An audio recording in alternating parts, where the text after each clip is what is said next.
Tumingin ka dyan sa labas na yan.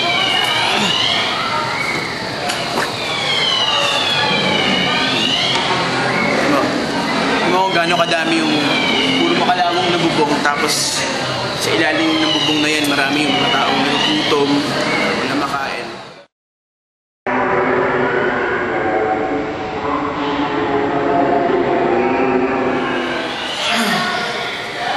Siguro akala nila parang contest yung paramihan ng nakurakot eh.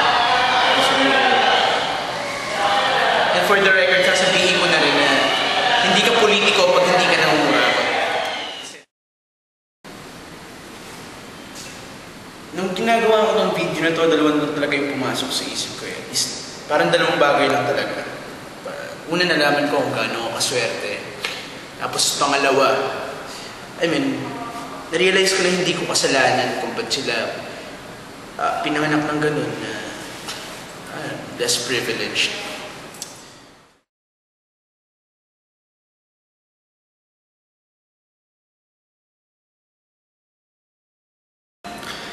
The world is enough for man's need, but not enough for man's greed.